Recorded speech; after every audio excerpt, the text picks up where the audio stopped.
Alright, team, so we're back, of course, to talk about some Final Fantasy VII Remake. We have a couple things to go over today, so we're just going to hop right into it. For starters, something kind of small. The Tifa PS4 theme that was a part of the Butterfinger DLC promotion thing, whatever that is, that's currently available for free. Most articles are saying that it is available for only Europe and North America, but I have seen a different article that did say it was available for everybody, so I'm not entirely sure. It doesn't hurt to check if you wanted this.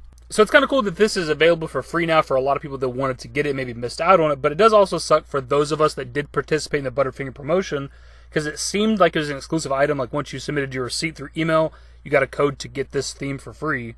But I guess at the same time, they never outright said, hey, this is an exclusive PS4 theme, this is the only way you could ever get it. Like, I guess that was never said. Whatever, anyways, it's just a theme.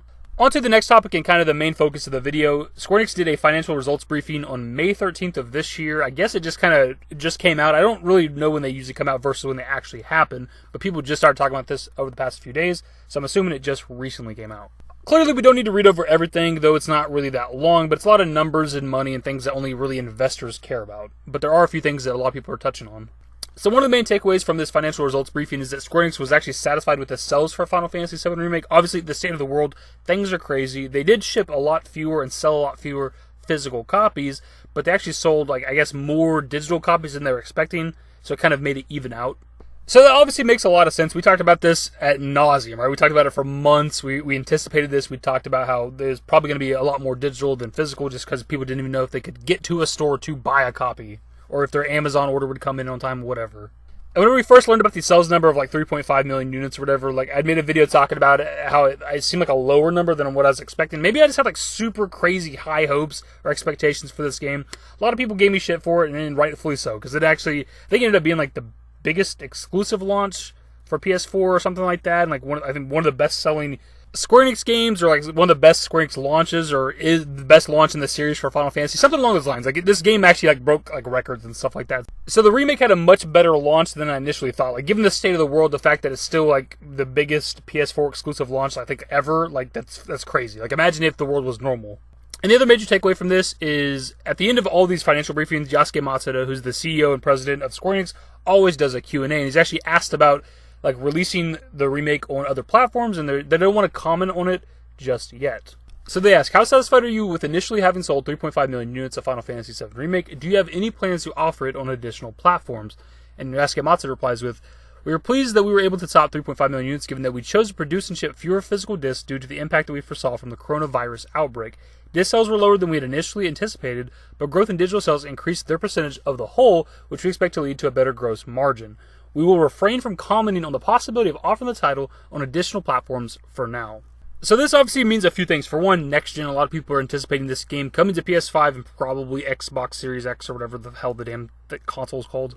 And I do think that is going to happen at some point. Pretty much every game gets a definitive edition on the next-gen console. So I think that is inevitable. But I think more so what he's talking about here, refraining from discussing, is the game coming to Xbox One and PC, and maybe even Switch. I don't know if that's a possibility or not. I'm not exactly sure what the Switch is capable of handling, but for sure Xbox One and PC. Like, we know the game has an one-year exclusivity with PS4, but they've never actually talked about it, right? Square Enix has never said, yeah, after that 1 year exclusivity, the game's coming to Xbox One and PC. They never discussed it. We just know that the exclusivity is there.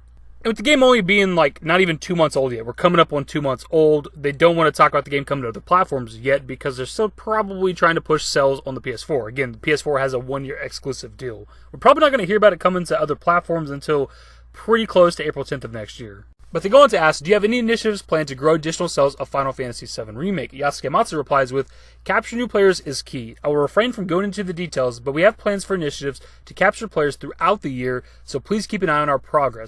Also note that we will not engage in any marketing strategy that relies solely on pricing. So what it means by that last line, of course, is discounts and pricing. Like the plans to get new players isn't just, let's put the game on sale. Now, what their plans could be to get new players outside of just putting the game on sale. A few ideas I have is maybe some sort of bundles out there, bundle with some other games. Maybe like the original FF7 that's on PS4.